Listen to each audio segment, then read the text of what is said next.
immediacy of the story, the immediacy of the effect it has on everyone in the room, and the fact that it can have such a strong collective impact on people and their lives.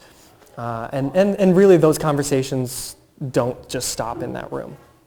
Those in the performing arts are taking time to reflect on this past year, what they missed, and what they are looking forward to once again as restrictions are being lifted.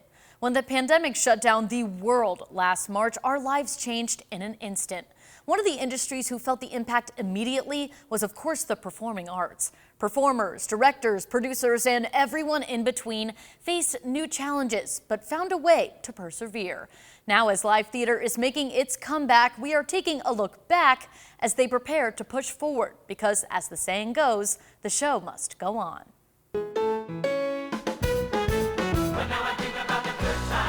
From the bright lights of Broadway and national tours to community gems right in our own backyard. Do you help with your seats at all? Last March, these theaters, used to playing to a full house, were forced to turn off the stage lights. The world had changed, okay?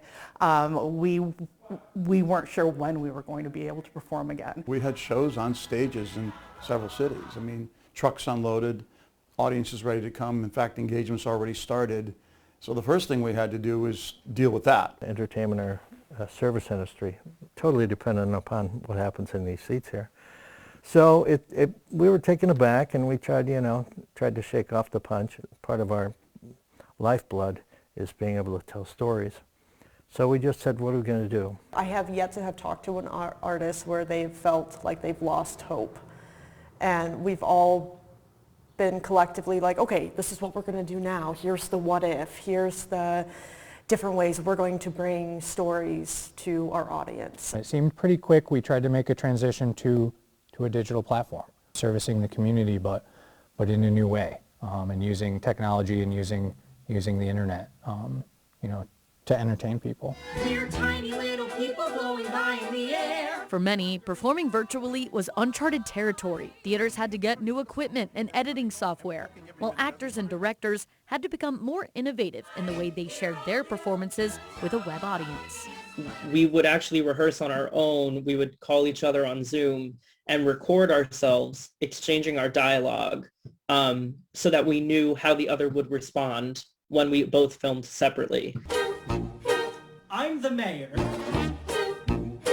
And then we would actually play that recording in our ear when we filmed, so that we had something to respond to. It also gave community theaters a chance to expand their reach. It opened up new horizons for us, for people who are unable to get out of a house, or for people who don't live in the area. Another way performances were done to abide by state guidelines was by using couples or small groups social distance and wearing masks. The performance was filmed and then streamed to viewers, but actors say it was nowhere near the same. On a screen, you don't actually get the energy necessarily that somebody's sending you. You can't feel those vibrations. You don't get the nuance in their voice or their movements or their face. And so like a lot of my reactions are more rehearsed than usual in a way. When you don't have that energy and that give and take, you don't know how it's landing. It's hard to sing into a void. It's hard to perform into a void. For a lot of performers in community theater, it's also a really big social aspect of what we do, and there's suddenly a family of people that you're not seeing anymore. Theater's absence also took a financial toll. Look, when there's a show at the Forum, we feel it. And that's been absent. And that economic impact has been devastating for everyone. It's impacted jobs, it's impacted businesses, it's impacted our communities. Because we work in the kind of venues we do, we don't have 50 and 60,000 seat venues, and we don't have television contracts, and we don't have revenue coming in from, we are 100% dependent on ticket sales. So if you look at that, that meant to us we could only function 100%, which is why we're at the end of this reopening process. Many local theaters relied on grants and the Paycheck Protection Program to keep the lights on, but also got support from their loyal and generous patrons. Got assistance, federal assistance, local assistance. We reached out to the community right away, which we saw a huge response.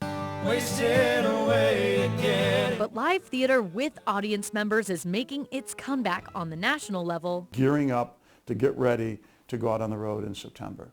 And right here at home.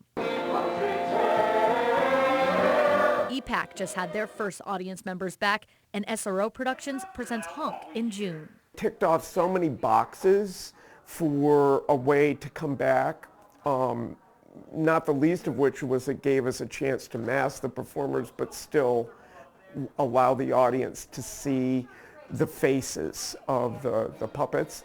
It gave us a chance to social distance because the puppets provide that naturally. So there are particular strings that do things like It also showcases the different ways people's creativities thrive during the shutdown. this show has saved me psychologically because a lot of performers, actors, scene designers, costume people, everybody, they don't have anything to work on. But as theaters once again welcome back their audiences, there is a newfound appreciation for what was lost. You get frustrated when you don't get something right away, but at the end of the rehearsal, you're still like, oh, God, it felt so good to be here. If you don't get a dance step right away, still it's like, God, I'm so lucky to be here right now. I'm so thankful that this is happening again because it didn't for so long. And important lessons learned along the way. I think that the most beautiful thing about art is it can be art no matter where it is done, no matter how it is viewed.